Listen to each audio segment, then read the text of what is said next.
구독, 좋아요, 알림 설정, 댓글까지 부탁드리겠습니다. 국토부 장관님이 미쳐 날뛰고 있습니다. 이야기 하시는 거 들어보면은 부동산 가격이 높다, 소득 대비로. 이런 부분에 대해서 말씀을 많이 하시면서도 실질적으로는 부동산 부양책만 계속 쓰고 있고, 이분이 예전에 무슨 짓을 저질렀던 분이냐, 이런 것도 생각을 해봐야 되는 거죠. 그래서 실질적으로 지금 부동산 시장에서 가장 불안 요소가 되는 것, 부동산 시장이 정상화되는데 가장 방해 요소가 되는 것이 뭐죠? 맨날 이렇게 전세가 부추기잖아요. 수요가 공급을 압도하고 있다. 맨날 이렇게 전세가를 부추기는데 실질적으로 공급 부족으로 전세가가 올라간다는 건 말이 안 되는 개소리입니다. 늘 말씀드리듯이 공급부 족같은 소리 하고 있다 라고 이야기를 하는 게, 요거 보면 답 나와요. 그러면 새 아파트가 당연히 전세가 잘 나가야죠. 새 아파트 같은 경우는 요즘에 오히려 구축보다 전세가가 더 낮게 나온다고 하잖아요. 세입자를 빨리 구해야 되니까. 그래서 그런데 미입주 원인에서 세입자 미확보가 차지하는 비중은 1월 14.9%에서 2월 16.1%, 3월 23.6%, 4월 33.9%로 계속 늘어나고 있다. 물론 늘어날 수밖에 없습니다.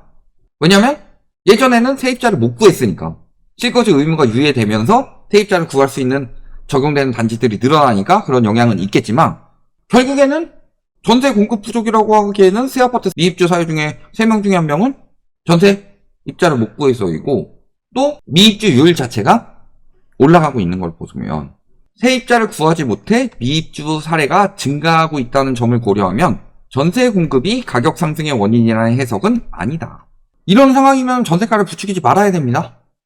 근데 우리 국토부 장관님이 이런 소리를 하셨습니다. 전세가 상승을 막아야 되는 상황에서 정책갱신 때 5% 제한을 없애야 된다. 즉 임대차 입법을 폐지가 바람직하다. 이런 이야기를 하고 있습니다. 이거요, 늘 말씀드리지만 임대차법은 요즘에 양도세 가지고 호도 많이 했었죠. 양도세를 강화하면은 가격이 올라간다. 왜 그런 결과가 나와요? 가격이 올라갈 때 통계를 잡아놓고 하니까 그렇지. 노태우 정부 때를 통계로 놨으면 뭐라고 그러겠어요. 양도세 강화하면 집값 떨어진다고 했겠지. 문재인 정부 때 집값 올라갈 때를 가지고 이야기를 했으니까 그런 거고, 양도세가 왜 안 통하냐면은 노무현 정부 때 강화했는데 이명박 정부 때 바로 약화시키고, 그러면은 다음 정부 때 팔면 되잖아. 문재인 정부 때 똑같은 여론이 나왔던 거고. 그런 것처럼 임대차법도 마찬가지예요. 전세 1년에서 2년으로 늘렸을 때 일시적으로 전세가가 튀는 현상이 나타날 수는 있었지만 그 뒤에 굉장히 전세가가 안정이 됐었죠. 근데 그걸 못하게 이야기를 하고 있는 거다. 전세 시장이 이 난리인데, 임대차법 때문에 전세가가 폭등했다가 아니라요, 금리 때문에 전세가가 폭등하는 상황에서 갱신이라도 전세가를 싸게 했던 사람들, 이게 핵심이었는데 지금 그거를 폐지하겠다는 소리죠. 여기에 또 한 가지로 고가 전세들은요 떨어지고 있어요. 고가 전세는 떨어지는데 저가 전세는 올라간다. 이게 뜻하는 바가 뭐겠냐. 돈을 돌려줄 여력이 되는 사람들은 전세 가격을 낮춰서라도 잡고 있는데, 돈을 돌려줄 여력이 안 되는 사람들 쪽에서 계속 터지고 있다는 소리다. 전세가를 도저히 못 낮추니까 라는 거죠. 그러니까 전세가를 자극을 하려고 하고 있다는 소리예요. 저 사람은 집값 잡는데 집값 잡으려는 의지가 없다. 집값을 띄우려는 의지만 있다. 차라리 이런 부분에서라면은 차라리 원희룡 장관 때가 오히려 나았을 수도 있다. 원희룡 장관 때는 말이라도 저렇게 안 했었다. 뭐라 그래요? 전세 대출 제한해야 된다. 이런 이야기 했잖아요. 이 부분에 대해서 저희가 계속 강조를 했었고, 그래서 이야기한 게 임대인이 반환할 수 있다는 사실을 보장해야 전세 보증금을 받을 수 있도록 하고, 요거는 조금 전세 제도 상으로 너무 이상적인 부분이긴 하지만 저런 이야기도 했었고, 세입자의 과도한 전세 대출을 제한해야 한다. 근데 지금은 금융기관, 보증기관, 임대인, 임차인 모두 시장 원리와는 따로 돌아가고 있다. 이 시장 원리를 정확히 작동시켜야 한다 라고 강조를 했다. 물론 말은 잘합니다. 근데 막상 국토부 장관 때 해놓은 게 없어서 그런 거지, 저런 식으로 이야기 내놓고서 부양시키고 전세가 올라가고 막 이런 정책들 자꾸 해서 그런 거지, 말이라도 저렇게 했었다. 근데 박상훈 국토부 장관 저런 이야기 했냐 안 했냐? 했어요. 본인이 무슨 이야기를 했냐? 불과 작년 12월에요? 집값이 그때랑 비교했을 때 많이 떨어졌어요? 아니죠. 오히려 막 부추겨가지고 올리기도 하는 상황이죠. 그런데 분명히 집값이 국민 소득에 비해서 높다고 본인이 말씀을 하셨는데, 그러면서도 뭐라 그래요? 하락기의 하박 압력을 제어하기 위한 규제 완화가 필요하다. 그러면 상승하면 규제 강화가 필요하다 이런 이야기 안 해요? 보증금 대출이 용이해서 주택시장 변동성을 키우고 가격 하락기에는 보증금 미반환 우려가 커지는 측면이 있다. 전세 대출, 과도한 전세 대출의 문제점은. 과도한 전세 대출의 문제점 때문에 지금 전세 시장에 저 난리가 났는데, 과도한 전세 시장의 그 핵심적이 되는 전세 대출은 건들 생각도 안 하고 무슨 이야기만 하고 있어요? 오히려 전세가 올라가도록 전세가 상한제를 없애버리자. 이딴 이야기만 하고 있고, 집값이 떨어질 때 규제 완화해야 된다. 여기까지는 이야기 별말 안 해요. 너무 빨리 떨어지면은 오는 충격에 대해서 방어를 할 수도 있죠. 근데 집값이 안 떨어지는데 왜 규제 완화를 계속 하려고 해요? 그러니까 말만 그렇게 하는 거예요. 왜? 이분은 이랬던 분이니까. 자, 박상우 국토교통부 장관이 누구인가? 2010년 국토부 토지실장 자리가 공석이 되었을 때 가장 먼저 물망에 오른 것. 그리고 2013년 박근혜 정부에서 1차관에 거론되기도 했고, 2014년부터 국토부 장관 후보로 꾸준히 거명이 됐다. 그리고 주택 토지실장 재직 당시 무슨 이야기를 했냐? 강남 재건축 완화, 분양가 상한제 폐지, 주택 취득세 감면 등 시장 활성화를 위해 적극적으로 규제를 완화하는 정책들을 냈다.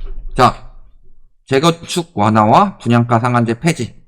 요거 2014년 12월 31일에 시행된 부동산 3법에 들어가는 내용들이죠. 부동산 3법이 분상제 폐지, 제초안 폐지, 그리고 3주택 허용. 이게 시행된 뒤로 그 전에 시행되었던 초이노믹스, 그리고 그 전에 시행되었던 재건축 연한 완화와 같이 시너지를 받으면서 2015년부터 집값 폭등을 만들어낸 주범이죠. 또 전세가가 상승하니까 뭐라 그래요? 전세가 상승은 주택거래 부진이 주 원인이어서 별 뾰족한 대책이 없다. 전세가 상승은 방치하겠다. 주택거래 부진이 주 원인이 아니라 MB정부 때부터 심지어 박근혜 정부 때까지 오히려 더 풀어줬던 전세자금 대출 때문에 원인인데 저런 이야기 하고서 방치했죠. 그러니까 전세가 상승하는 건 방치하고 집값 떨어지는 거는 완화해서 올리려고 했던 그런 분이셨다.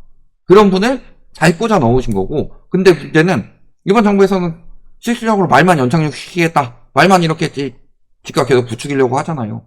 그러니까 심지어 작년에 정책 대출 때문에 가계부채 폭증해가지고 문제가 됐는데 올해 또 정책 대출을 내주고 가계부채 폭증하는 문제를 안 만들기 위해서 주택도시기금에서 빼다가 지원을 했는데 주택도시기금이 문제가 됐던 거죠. 지금 35조나 감소했죠. 그래서 13조밖에 안 남았어요. 여유자금이. 이런 상황인 거고, 공급을 공공공급 나오려고 하니까 재건축 재개발 완화, 재건축 완화 쪽으로 지금 적극적으로 확대하려고 했다. 재건축 완화는 양적 공급이 아니라 질적 공급인데 결국엔 집값 올리는 정책들만 계속 했다는 소리죠. 그리고 땅 투기를 부추기고 있다는 내용이 나오자마자 반론해서 옹호한다. 이런 분이었으니까 지금 이러고 있는 거다. 왜 저런 사람을 이 시기에 꽂아 넣었겠냐? 집값을 잡을 생각이 있었겠냐? 그러면서 최근에 오류 난 것에 대해서는 뭐라 그래요? 주택 공급 실적을 과소 집계한 통계 오류를 빚은데 유감스럽고 죄송스럽게 생각한다고 하면서도 공급 부족합니다. 통계 오류에 대한 사과를 하려고 했던 거예요? 아니면은 통계 오류 나서 혹시 공급이 부족하지 않다는 여론이 생길까봐 빨리 그걸 수습해서 공급 부족 여론을 계속 부추기기 위해서 이야기를 한 거예요. 저런 식으로 계속 떨어질까봐 여러 가지 부추기고 있는 거고, 저런 분이 국토교통부 장관이 됐고 또 저런 정책들이 계속 나오고 있다. 근데 늘 말씀드리지만요, 문재인 정부 때 규제가 굉장히 강했던 이유는 뭐예요? 집값이 굉장히 빠르게 올랐기 때문입니다. 지금 완화가 미친 듯이 들어가고 저런 오히려 막 지금 뜬다고 부추기고 있는 상황에서도 미친 듯이 완화하는 이유가 뭐예요? 완화하고 막 이런 거를 조금이라도 놓치면은 무너질 수밖에 없는 상황이기 때문이다.